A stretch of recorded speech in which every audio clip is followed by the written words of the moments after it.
اللهم أنت ربي لا إله إلا أنت خلقتني وأنا عبدك وأنا على عهدك ووعدك ما استطعت أعوذ بك من شر ما صنعت أبوء لك بنعمتك علي وأبوء بذنبي فاغفر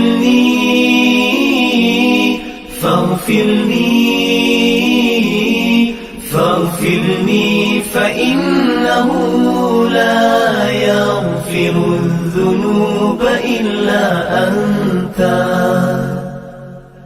Ya Allah, Engkau Tuhanku, tiada Tuhan selain Engkau. Engkau ciptakan aku dan aku hamba-Mu, dan aku berada dalam janji-Mu menurut kemampuanku. Aku berlindung denganmu daripada kejahatan yang kulakukan. Aku sedari nikmat-Mu kepadaku, dan ku sedari akan dosa-dosaku. Ampuni aku, ampuni aku, ampuni aku, kerana sesungguhnya tiada yang dapat mengampunkan dosa kecuali Engkau.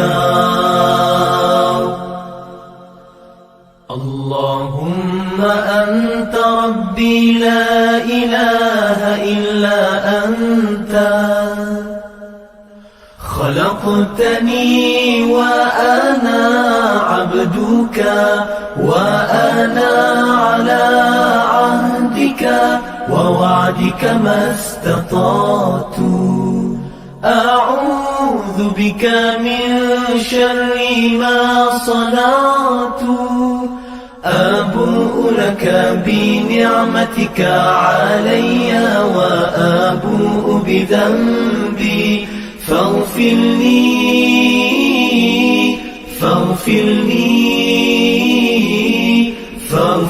لي فإنه لا يغفر الذنوب إلا أنت. Ya Allah, Engkau Tuhanku, tiada Tuhan selain Engkau. Engkau ciptakan aku dan aku hamba-Mu, dan aku berada dalam janji-Mu menurut.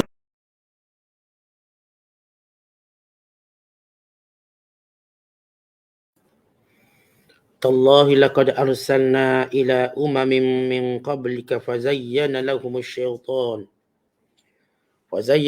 الشيطان أعمالهم فهو وليهم اليوم ولهم عذاب أليم. وما أنزلنا عليك الكتاب إلا لتبين لهم الذي اختلفوا فيه وهدى ورحمة لقوم يؤمنون. والله أنزل من السماء ماء فأحيا به الأرض بعد موتها إن في ذلك لآية لقوم يسمعون. وإن لكم في الأنعام لعبرة نسقيكم مما في بطونه من بين فرس ودم لبنا خالصا سائغا للشاربين.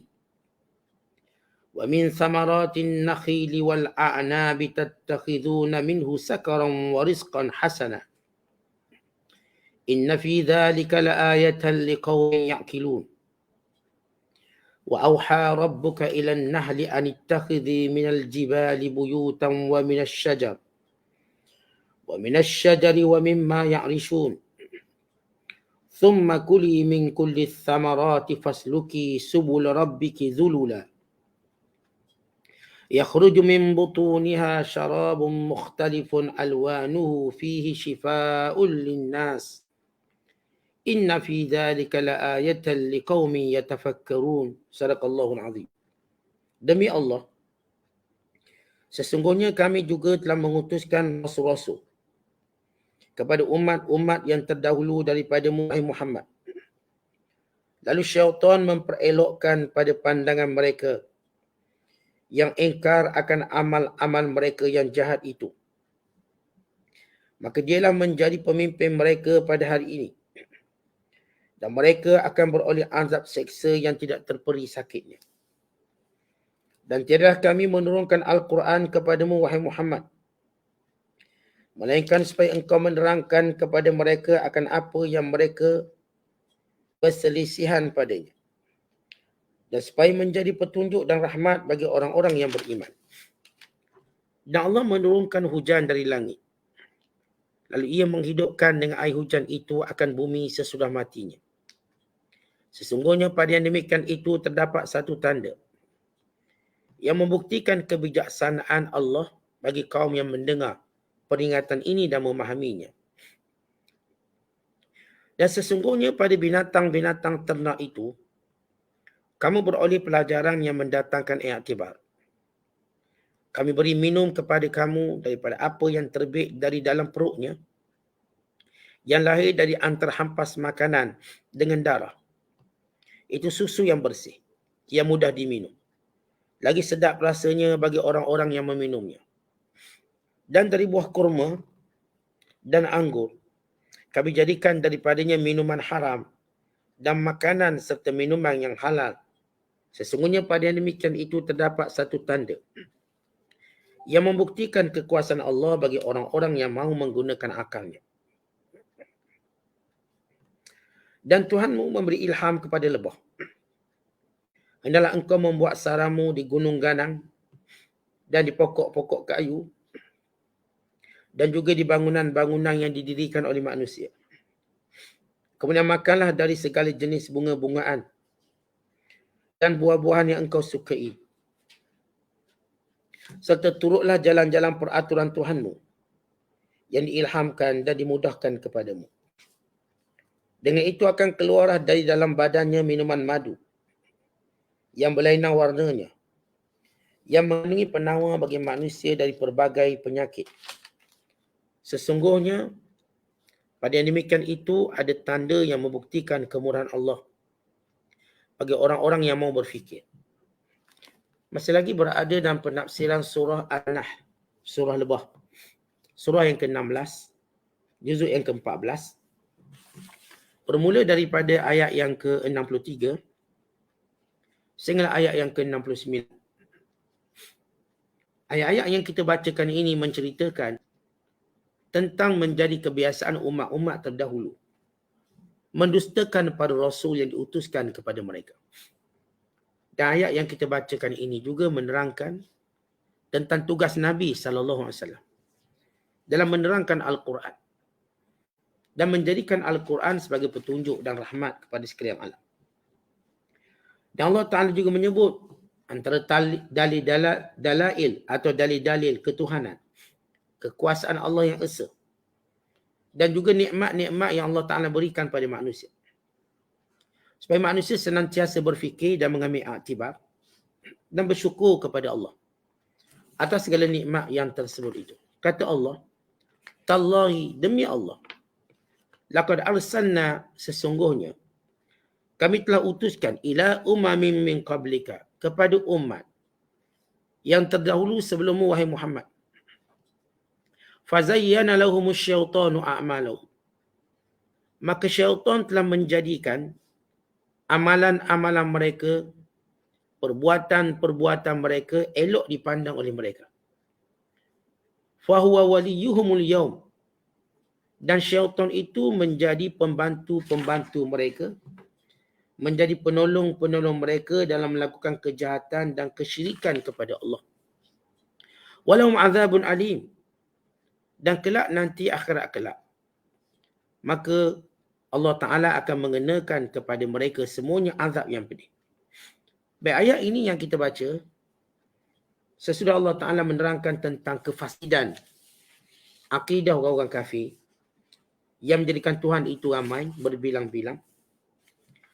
Sedangkan Allah yang sebenar itu yang memberi manfaat, mendatangkan mudarat. Allah yang sebenar itulah tempat memohon, tempat mencari perlindungan. Dan juga kata-kata mereka yang dusta terhadap Allah dengan mengatakan Allah punya anak perempuan di kalangan malaikat. Sedangkan mereka sendiri benci kepada anak perempuan. Maka Allah Ta'ala menurunkan ayat ini sebagai hiburan kepada Nabi SAW. Tentang apa yang Nabi lalui daripada kaumnya. Bila kaum Nabi SAW yang bukan sekadar mendustakan Rasulullah, memperolok dan mempersendakan baginda, bahkan sampai peringkat mereka menindas dan menzalimi, bahkan membunuh. Maka ini menjadi tekanan kepada baginda sallallahu alaihi wasallam. Ya, galibnya bila kita bawa benda baik, tiba-tiba orang tolak, maka kita akan rasa sedikit kecewa. Mungkin tinggi kecewa kita. Maka Allah hiburkan Rasulullah dengan berkata, wahai Muhammad, demi Allah, aku bersumpah dengan diriku, Rasul-Rasul terdahulu yang aku utuskan, sama. Apa yang berlaku pada mereka sama. Maka dalam ayat ini Allah Ta'ala menceritakan, apakah sebab mereka ini terus kufur, engkar, kerana adanya syaitan. Bukan sekadar kerana sombong, kedegilan, kebodohan mereka. Tetapi syaitan telah menghiaskan amalan mereka, seolah-olah penentangan mereka itu satu benda yang baik. Perlawanan mereka terhadap hidayah yang dibawa oleh baginda sallallahu alaihi wasallam satu benda yang bagus. Mempertahankan nenek moyang mereka, akidah fasid mereka, satu benda yang baik. Siapa yang menjadikan mereka nampak baik dan indah? Syaitan. Dan Allah menyatakan fahuwa waliyuhum. Syaitan telah menguasai urusan mereka dan menolong dan membantu mereka. Artinya orang-orang ni, bila kita sebut dalam ayat yang lain, bila Allah menyebut mereka yang menyembah berhala ini, sebenarnya mereka menyembah syaitan. Mereka menyembah syaitan. Maka syaitan menggunakan oleh kerana sumpah iblis sebelum ini untuk menyesatkan seluruh anak Adam. Lalu dia telah menyebarkan semua bala tenteranya. Untuk yang pertama, duduk di jalan Islam, supaya orang tidak memeluk Islam. Yang kedua, duduk di jalan jihad, supaya orang jangan berjihad perjuangkan Islam. Maka ini cara syaitan menguasai manusia. Mereka akan jadikan manusia melihat perbuatan mereka dalam mensyirikkan Allah. Bahkan kata-kata yang mereka pegang walau tak ada dalil, tak ada kitab yang diturunkan, mereka percaya 100%. Dikatakan tentang apa pun tentang berhala mereka, walau bukan sandaran kitab, bukan sandaran wahyu. Cuma mengikut hawa nafsu, tapi mereka membenarkan lebih daripada wahyu yang diturunkan. Sedangkan mereka mengetahui Quran itu wahyu dan mereka tidak mampu mendatangi sepertinya. Maka Allah menyebut bahawa puncanya adalah syaitan yang telah menguasai mereka. Lalu Allah berkata, walahum, bagi mereka. Walahum di sini ialah semua. Bagi syaitan, bagi manusia yang derhaka, azab yang pedih. Kemudian kata Allah, wama anzalna alaikal kitab. Wahai Muhammad, apa yang kami turunkan daripada wahyu kami, yakni Al-Quran, tujuannya ialah, fungsinya ialah litubayyina lahum, untuk kamu terangkan, jelaskan. Litubayyina lahumul ladzi ikhtalafu fihi wa hudan wa rahmah.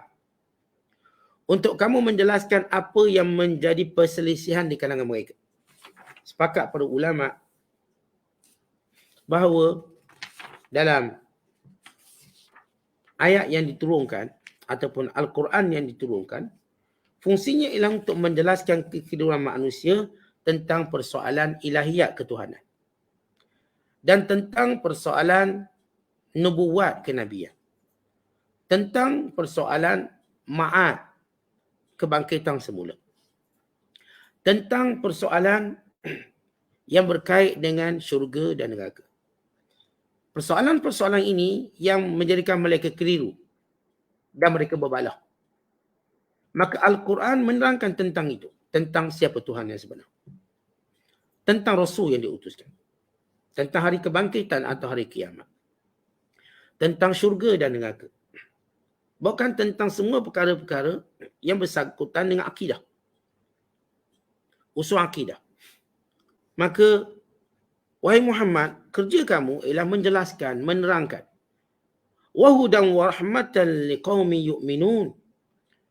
Dan selain daripada menerangkan, kamu menjadikan Al-Quran ini sebagai petunjuk, bukan sebagai rahmat kepada manusia semuanya.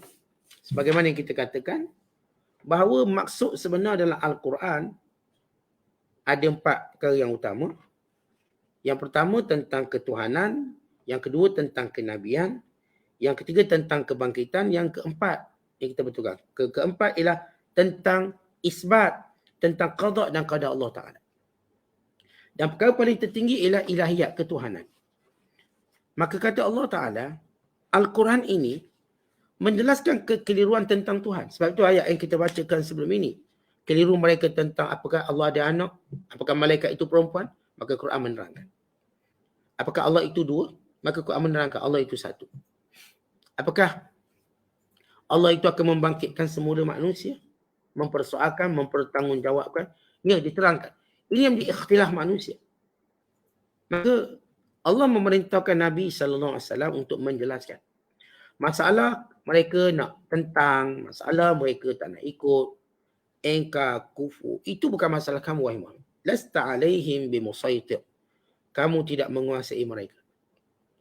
Tetapi kesungguhan yang perlu ada kepada baginda sallallahu alaihi wasallam menerangkan. Tuan-tuan sekarang kita lihat, manusia secara umumnya, mereka akan mengambil apa-apa penjelasan yang jelas. Yang kita tengok hari ni yang paling manusia suka iklan. Ada apa pada iklan? Yang menjelaskan tentang produk, tentang itu, tentang ini. Dan benda tu diulang setiap hari dalam TV sehingga melekat kepala otak kita. Benda ni bagus. Bahkan mereka sanggup bayar iklan bilion. Tak kira iklan produk apa pun. Lagi berjaya produk itu, maka iklannya lagi besar. Kerana mereka percaya dengan penerangan berterusan, mereka akan ikut. Mereka akan terpengaruh. Maka demikian juga tentang Islam. Apa yang perlu dilakukan ialah menjelaskan tentang Islam ni apa. Tentang sekalian manusia, dalam pegangan agama apa pun, mereka dalam kekeliruan. Keliru mereka, apakah Tuhan ni banyak nama, apakah Tuhan ini banyak untuk disembah, apakah Tuhan ini makan, apakah Tuhan ini bentuknya macam ni.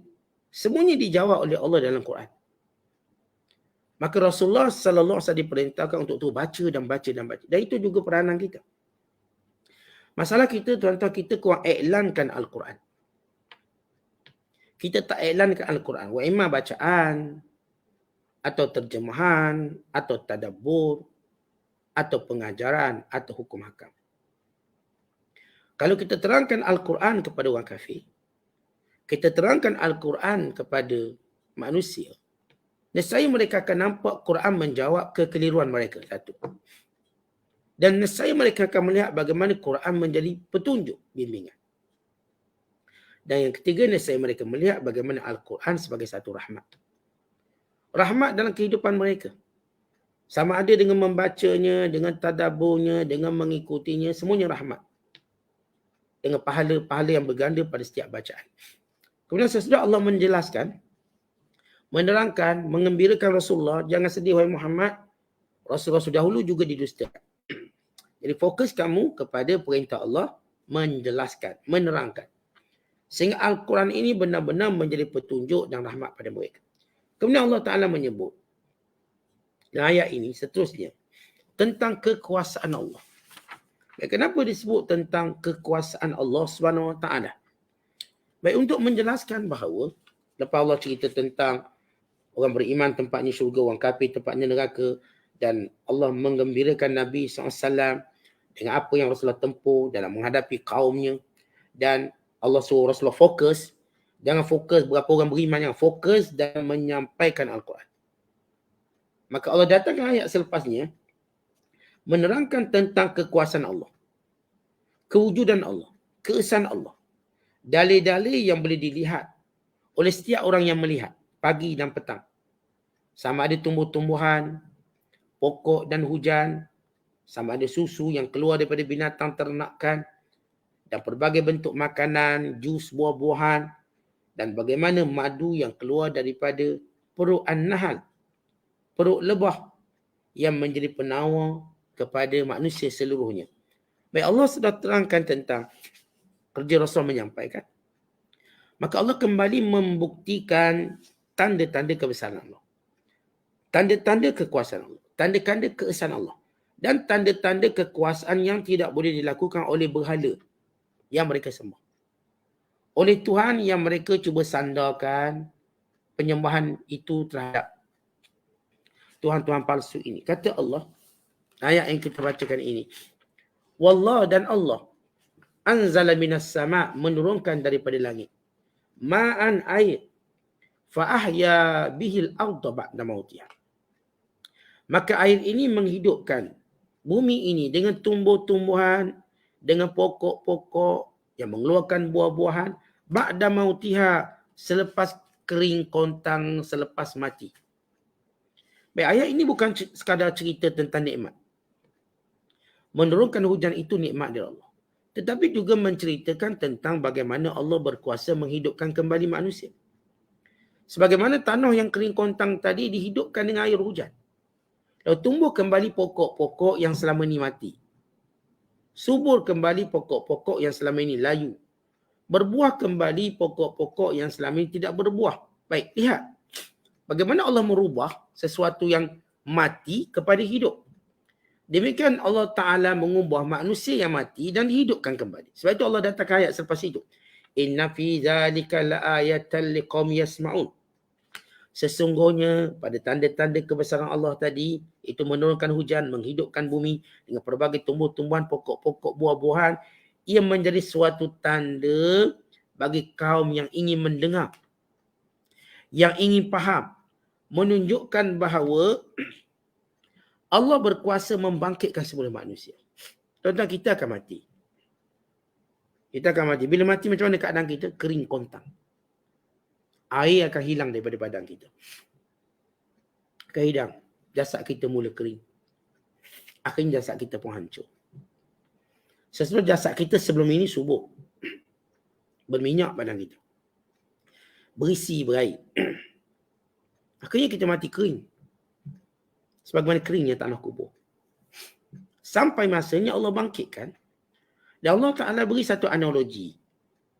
Bagaimana Allah membangkitkan manusia sama sebagaimana dibangkitkan tanah-tanah yang kering kontang, lalu dihidupkan pokok-pokok, dihidupkan kembali benih-benih, sehingga menjadi buah-buahan, sehingga mengeluarkan buah-buahan yang ranum. Asalnya tanah tadi kering kontang, tak ada apa. Akhirnya hidup kembali.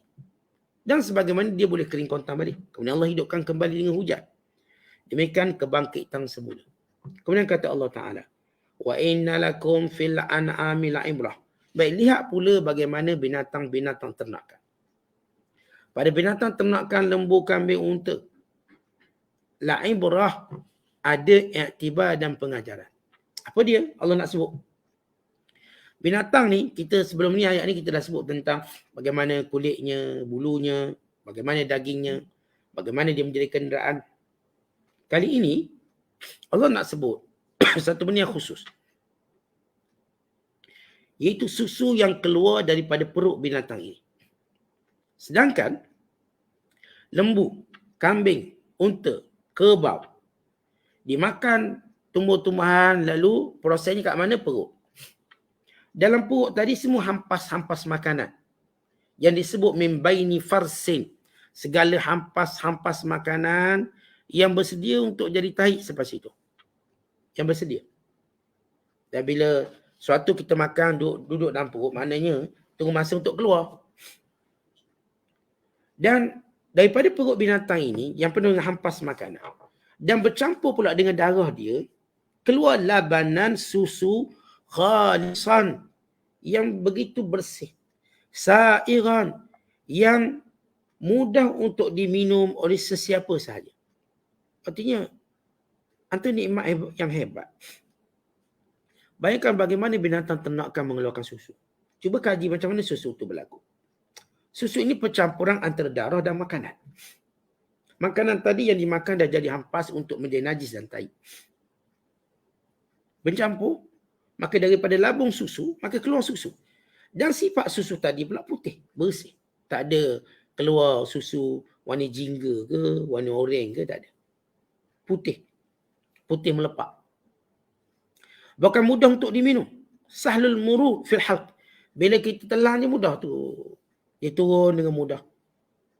La jagussu bihi. Tak pula kita katakan, bila minum susu tadi dengan mudah dia akan masuk dalam perut kita. Baik, tidakkah kita fikir tentang nikmat susu yang putih bersih? Ayat ini juga, kesemua tanda-tanda kebesaran Allah bukan sekadar untuk beritahu nikmat Allah. Bukan sekadar nak beritahu kuasa Allah. Tapi nak suruh manusia fikir, lihat bagaimana Allah boleh ubah sesuatu. Sebagaimana Allah boleh ubah kamu daripada hidup pada mati. Daripada mati pada hidup balik. Allah boleh ubah fizikal kamu. Allah boleh ubah kehidupan kamu. Daripada alam janin kepada alam dunia, kepada alam barzah, kepada alam akhirat. Kesemua kuasa Allah. Sebagaimana susu itu ajaib ia terjadi dalam perut. Sedangkan kalau kita fikir logik, bercampur dengan apa hampas makanan dan darah. Tiba-tiba bila diperah, keluar susu yang jernih. Susu yang putih. Yang boleh diminum dan diambil manfaat yang banyak. Kerana itu Nabi SAW. Terlihat Rasulullah mengajar kepada kita bagaimana keberkatan susu ini. Kata Rasulullah, "Idza akala ahadukum ta'aman falyaqul, Allahumma barik lana fihi wa at'imna khairan min. Wa idza suqiya labanan falyaqul, Allahumma barik lana fihi wa zidna min. Wa innahu laysa syai'un yuzzi 'anil ta'ami wasyarab illa al-laban." Bila seseorang kamu makan makanan, maka baca doa macam ni. Ya Allah, berkatilah kami padanya dan berilah kami makanan yang lebih baik darinya. Maknanya setiap kali kita makan, kita doa biar makanan tu berkat. Itu satu. Yang kedua, kita minta Allah datangkan makanan lebih baik. Artinya, yang kita makan tu ada lagi lebih baik daripada dia. Mesti ada. Tetapi bila seorang diberi minum susu, Nabi ajar doa macam mana? Allahumma barik lana fih. Ya Allah, berkatilah kami pada susu ini. Wazidna minhu, dan tambahkan keberkatan daripadanya. Kalau kita minum susu, tak ada lagi minuman lebih baik pada susu. Bahkan kita minta ditambah keberkatan susu. Kata Rasulullah, fa innahu laysa syai'un, tidak ada pun sesuatu yuzzi 'anil ta'am wa syarab, yang mengenyangkan dan menghilangkan haus illa laban, melainkan susu. Kita kalau makan nasi datang dahaga. Kita kalau minum air je datang lapar. Haus dah tak ada, lapar ada. Tapi bila kita minum susu, kita kenyang dan hilang haus. Ini sifat susu yang diberkati. Sebab itu Rasulullah menyatakan bila kita minum susu, doakan keberkatan bertambah pada susu tadi. Menyebabkan dengan susu memadai berbanding air-air yang lain. Dan itu diceritakan bagaimana unta Nabi Allah Saleh yang mengeluarkan susu yang banyak. Yang mengenyangkan, bukan sekadar dia menghilangkan haus, mengenyangkan. Yang dapat diminum oleh semua kaum sama. Bayangkan banyak mana seekor unta tadi, semua kaum dapat minum. Lihat keberkatan dia. Lepas itu tuan-tuan, kalau kita bela kambing, bela binatang yang ada susu, maka Allah tambah keberkatan. Sebab itu ini galakkan sebenarnya kita untuk menternak, memelihara. Bukan mengeluarkan produk susu. Tapi yang berlaku sebaliknya, orang kafir keluar produk susu. Ayat berkaitan susu ni dalam Quran. Dan penekanannya oleh Allah dalam Quran. Kemudian kata Allah, lepas sebut tentang susu. Wa min samaratin nakhil, dan buah-buahan yang lain. Kamu tengok buah kurma. Wal a'nab, anggur. Tattakhiduna minhu sakaran, ada yang kamu buat arak. Wa rizqan hasanah, dan ada yang menjadi rezeki yang baik. Baik, pertama arak, kata Allah. Ayat ini sepakat ulama, ayat pertama yang diturunkan dalam penurunan pengharaman arak. Kerana pada permulaan Islam, arak tidak diharamkan. Arak dibenarkan. Bukan bermaksud dia baik, tapi tidak ada pengharaman. Di mana arak ini mengalami 4 fasal pengharaman. Yang pertama ayat ini menceritakan antara nikmat Allah, kamu boleh buat daripada anggur, daripada kurma tadi, arak. Maknanya kamu boleh berbisnes. Sehingga turun ayat yang kedua yang menyatakan mereka bertanya tentang arak dan tentang judi, katakanlah mudaratnya lebih besar daripada manfaat. Dan turun ayat yang ketiga, orang beriman jangan kamu menghampiri solat dalam keadaan mabuk. Dan turun ayat keempat, sesungguhnya arak, judi, menun nasib, semuanya ini adalah perbuatan syaitan, maka hendak kamu jauhi. Maka pengharaman terus bila turunnya suratul Maidah. Ini pada permulaan. Sebab ini ayat ini kita tahu turun di Mekah, Makkiyah. Allah menceritakan antara nikmat Allah juga, daripada buah anggur, daripada buah kurma, kamu jadikan arak. Warizqan hasanah, dan rezeki lain yang baik. Itu benda yang kamu makan secara mentah, secara segar. Baik, bila Allah sebut arak, Allah tak sebut rizqan hasanah. Tapi Allah sebut dengan maktuf atau dan rezeki yang baik. Rezeki yang baik di sini bukan maksud arak. Itu buah-buahan yang kamu makan secara segar. Buah kurma makan secara segar. Buah anggur makan secara segar. Inna fi dhalika la ayatan liqaumin yaqilun. Sesungguhnya pada nikmat yang kami berikan kepada kamu itu menunjukkan akan kekuasaan Allah bagi kaum yang tadabbur, yang ada akal. Tuan-tuan, Allah Ta'ala dan ayat-ayat ini nak beritahu berhala tak ada kuasa. Dan lain-lain sembahan tak ada kuasa. Allah yang berkuasa.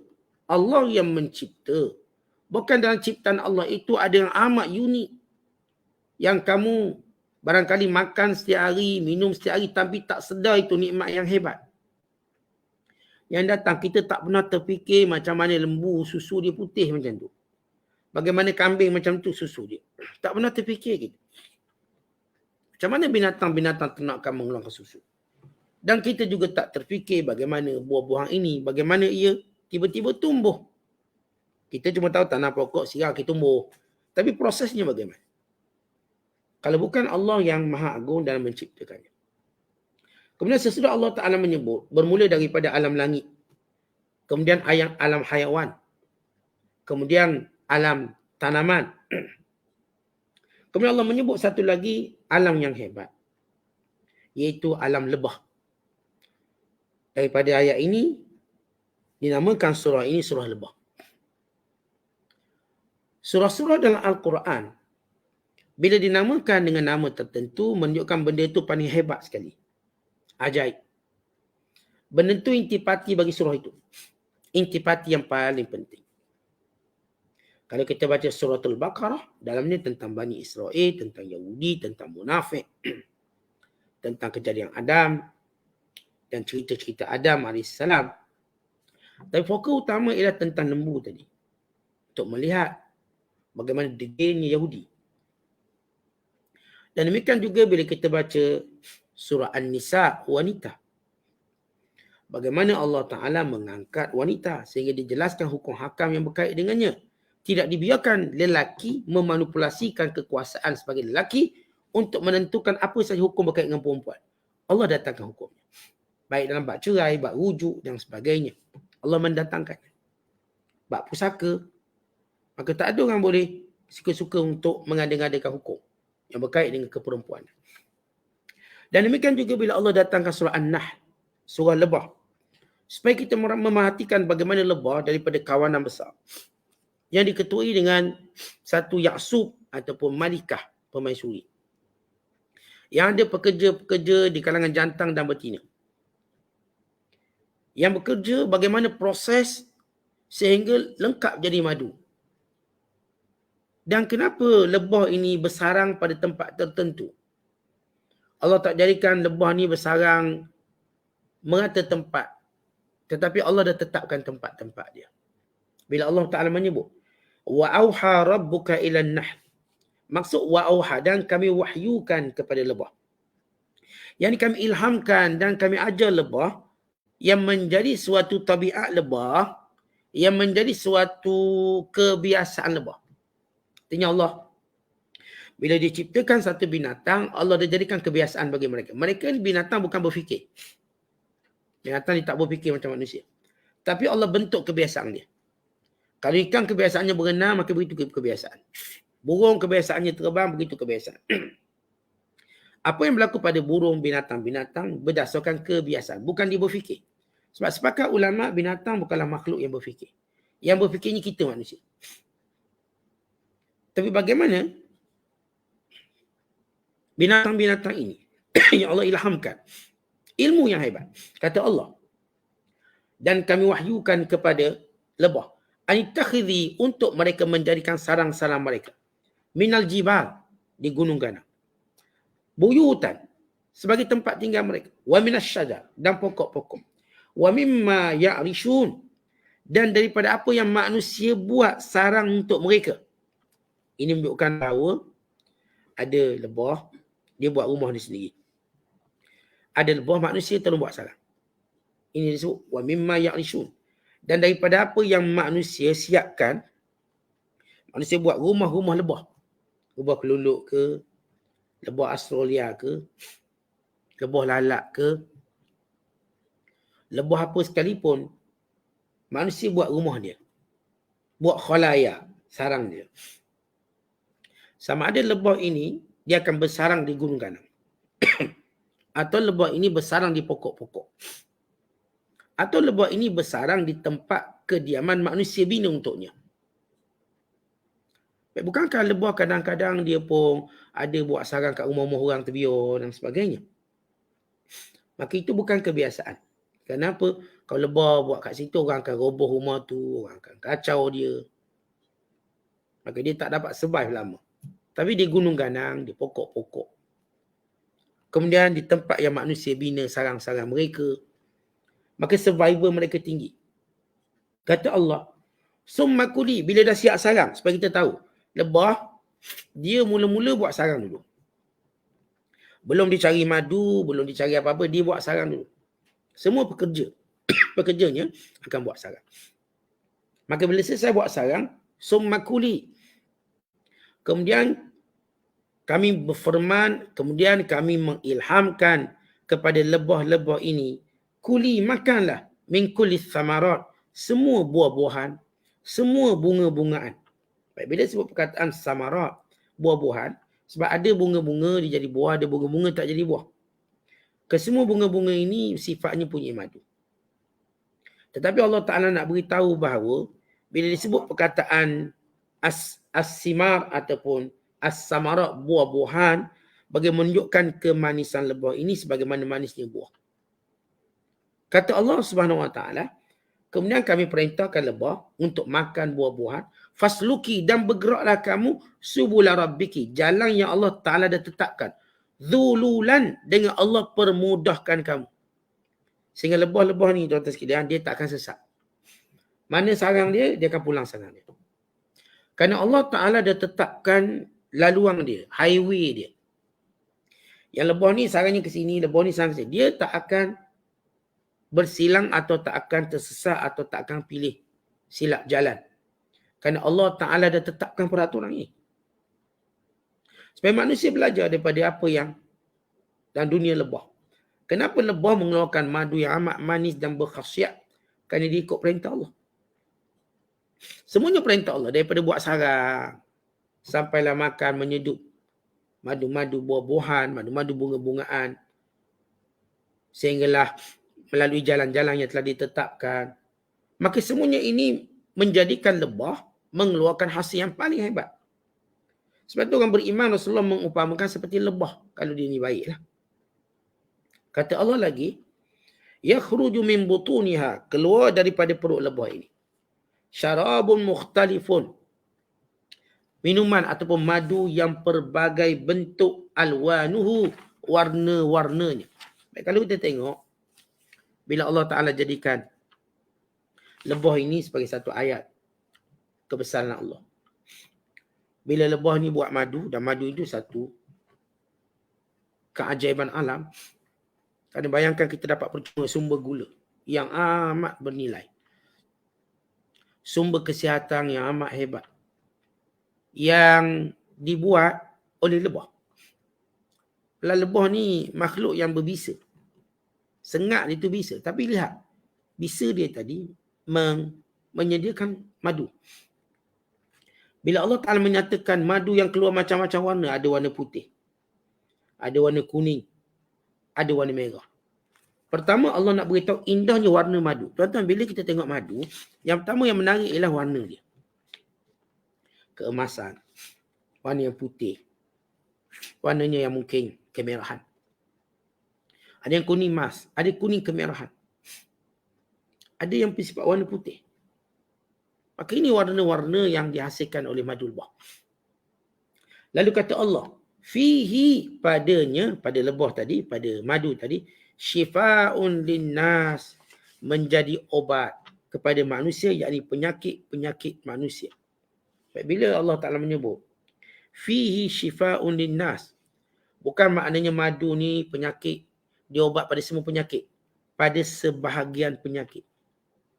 Sebahagian penyakit, maka lebah atau madu lebah ini memang berkhasiat.